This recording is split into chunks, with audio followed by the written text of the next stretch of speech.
Hotel California. So in this lesson, I'm gonna explain what makes this chord progression so great.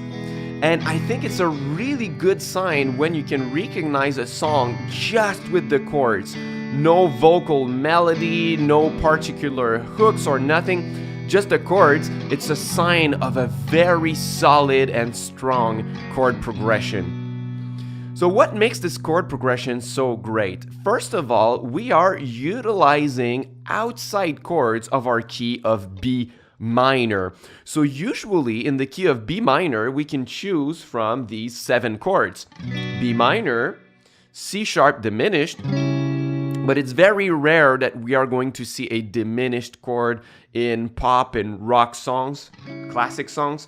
We could use D, E minor, F sharp minor, G and A.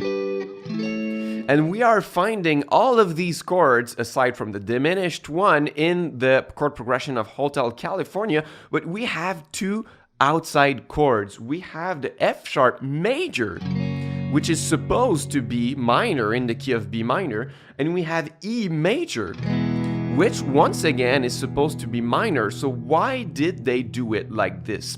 I'm gonna play it up the fretboard and you're gonna understand why. So we basically have 3 sets of 2 chords that are doing the same movement. We have this, then this, and this. So you see the similarity, the correlation between. And we could go on. It would be too long like this, but you see the kind of movement that they were going for here. So it starts with B minor, which is the root of our key, and then we go to F sharp major. And it's a very common chord to use in a minor key. It dates back up to the classical era where it was almost a rule to use the 5 chord in your key as a major chord to create that kind of tension and resolution. You hear that a lot in classical music, so it's not something that we are not used to hear. We are really used to hear that. But then on the 3rd and 4th chord, we are not so used to hear the 4 chord in major in a minor key. And what it does is that it creates a temporary new tonal center, like we are temporarily in the key of A major. Right? And then they do the same thing even if G and D are already in the key of B minor. It makes us feel like we are temporarily in the key of G major. So it's like we go from one key to another. We could explain it in so many different ways. We could say that it's a temporary key. We could say that this is a secondary dominant chord that we're using. We could say that this is modal interchange and that we are borrowing the F sharp major and the E major from the B major key where they should belong. There are so many ways that we could explain that, but I think the easiest way is just that we wanted to replicate the same movement again and again. So we do that. And eventually, we play the F sharp major chord once again so that we can resolve on the B minor and feel like home, so that it stays clear that we are in the key of B minor, even if we go temporarily into some new tonal centers. But the real cool thing about this chord progression right here is that it allows you to use chromatic notes as a melody. There are some underlying chromatic notes inside the chord progressions, and that's what makes it so great. So I could play a chromatic scale, like half of a chromatic scale on top of the chords, and it would work really well. So I'm gonna start on the 12th fret of the 2nd string, which is B, which is my root note, my first note in the key of B minor. And just watch how I can go just 1 fret down all the time here.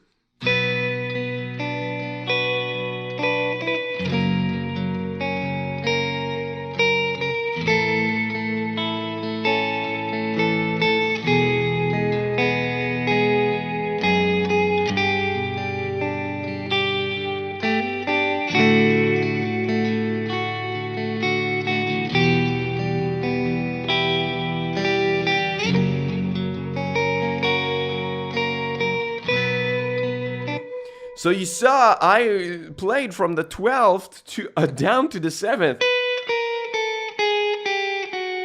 which is really unusual, and it's great because it breaks the pattern of our minor scale. We introduce some notes that are outside the scale. So this is in the scale, outside the scale, in the scale, outside the scale, and we can go down like this. So they could even have gone further if they wanted. We could have played something like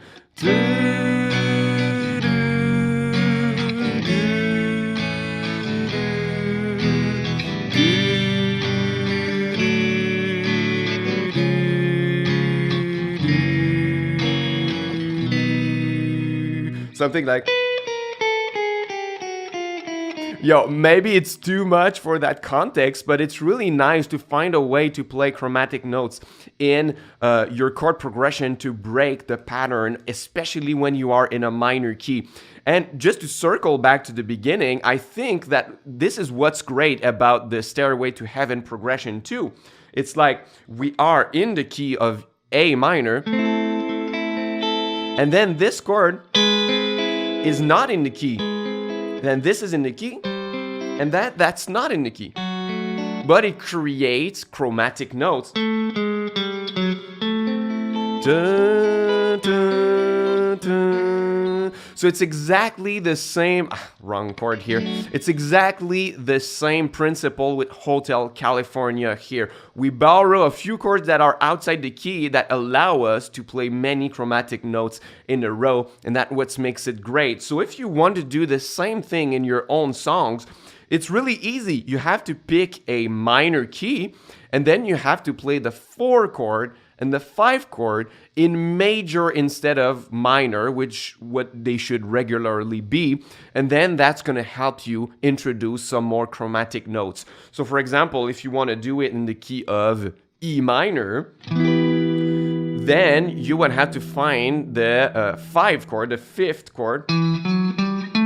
So that is regularly an A minor chord, but instead play an A major chord. And the 5 chord is regularly a B minor chord, but instead play a B major chord. So you could use that.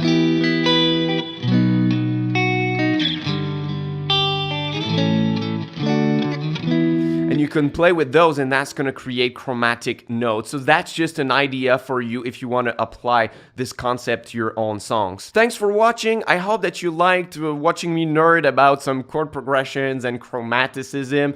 And if you want to learn how to find all the chords in a certain key, if you don't know how to do that, I teach that in the 2nd module of my free mini course that you can get, first link in the description box. And also you would learn some super cool spread triad chords. This is what I offer all of my new viewers. It's totally free. So once again, first link in the description box if you want to learn more with me and get my free course. And I'm gonna see you very soon. Until next time, au revoir.